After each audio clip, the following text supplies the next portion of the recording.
চূড়ান্ত ছাড়পত্র নিয়েও মালয়েশিয়া যেতে না পারায় 17,000 কর্মীকে 15 দিনের মধ্যে তাদের টাকা ফেরত দিতে হবে।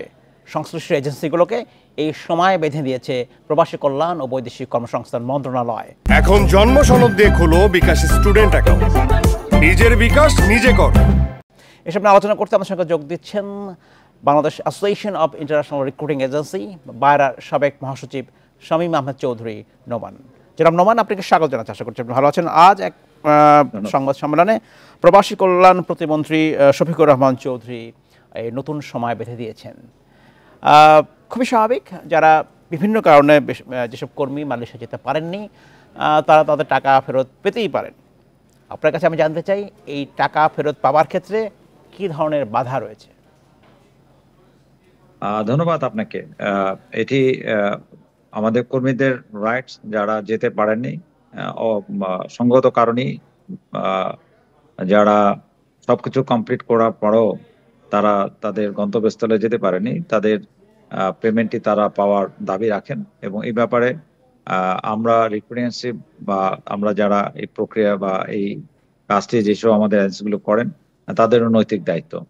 আপনি যেটি জানতে চেয়েছেন যে এখানে প্রতিবন্ধকতা বা এখানে সমস্যাগুলো কোথায়, যেটি হয়েছে যে আমরা অলরেডি আমাদের এজেন্সিগুলো টাকা কিন্তু ফেরত দেওয়া, যারা কাজ করেছেন তারা কিন্তু তাদের সাধ্যমতো টাকা ফেরত দেওয়া অলরেডি শুরু করেছেন মাননীয় মন্ত্রী মহোদয়ের এই অনুরোধে।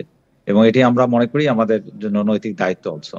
কিন্তু যে জায়গাটি সমস্যা হচ্ছে যে প্রক্রিয়া মালয়েশিয়া কিন্তু it's not like other country, মানে আমাদের সৌদি আরব বা অন্যান্য জায়গায় আমাদের যেভাবে আমরা কাজ করি, যেমন প্রত্যেকটি রিক্রুটেন্সি সে সরাসরি নিয়োগকর্তার সাথে তার ডিলটি করেন এবং নিয়োগকর্তার সাথে সে তার কর্মী প্রেরণ বা ডিমান্ডটি সংগ্রহ করেন। কিন্তু মালয়েশিয়ার ক্ষেত্রে এর ভিন্নতা হলো, এখানে যে নিবন্ধিত বা তাদের যে অ্যাকচুয়ালি এজেন্সি যেটি ছিল তাদের মাধ্যমে কাজটি করতে হবে। কিন্তু এটি হতে হবে আবার বিজনেসটি সরাসরি প্রক্রিয়া করার কোনো সুযোগ নাই। এখানে এমপ্লয়ার ইচ্ছা করলেই কোনো রিক্রুটেন্সিকে ব্যবসাটি দেওয়ার ক্ষমতা রাখেন না। ওইখানে যারা মার্কেটিং করেছেন, আমাদের প্রায় 1000-এর মতো রিক্রুটিং বিআরএ তারা মার্কেটিং করেছেন এবং তারা সেই ব্যবসাটি আমাদের যে সার্ভিস প্রোভাইডার আছে FWCM সিস্টেমের মাধ্যমে, মালয়েশিয়ান যে সিস্টেম, তার মাধ্যমে এটি অটো রোটেশন, এখানে একটি অটো রোটেশন ডিস্ট্রিবিউশন সিস্টেম আছে। এই অটো ডিস্ট্রিবিউশন সিস্টেমের মাধ্যমে এই 100টি এজেন্সির মধ্যে যে কোনো জায়গায় এই ডিমান্ডটি চলে গেছে। যেমন ধরেন আপনি একটি ডিমান্ড সংগ্রহ করেছেন, সেই ডিমান্ডটি আপনার চলে গেছে হচ্ছে বির কাছে, আপনার ডিমান্ডটি আপনি পাননি। এইসব এই যে জটিলতার কারণে সরাসরি কিন্তু আপনি এমপ্লয়ারের সাথে সম্পৃক্ততা আপনার নাই এবং আপনি ডিমান্ডটিও সংগ্রহ করেননি। এই কারণে আমরা বুঝতে পারছি, কারণ যেটাই হোক, যারা প্রতারিত হয়েছেন বা যারা যেতে পারেননি সেসব কর্মী নিশ্চয়ই টাকা ফেরত পাবেন। কিন্তু প্রশ্ন হচ্ছে যে পুরোপুরি টাকা ফেরত পাবেন কিনা। আমরা জানি যে এই ধরনের ক্ষেত্রে সকল লেনদেন যে আমি যেগুলো রিসিটের মাধ্যমে হয়েছে তার হয়তো নিশ্চয়তা নেই। সেটা আসলে কীভাবে সম্ভব হবে? রিসিটের মাধ্যমে আসলে কতটুক টাকার লেনদেন হয়েছে এগুলো কি বলা সম্ভব হবে?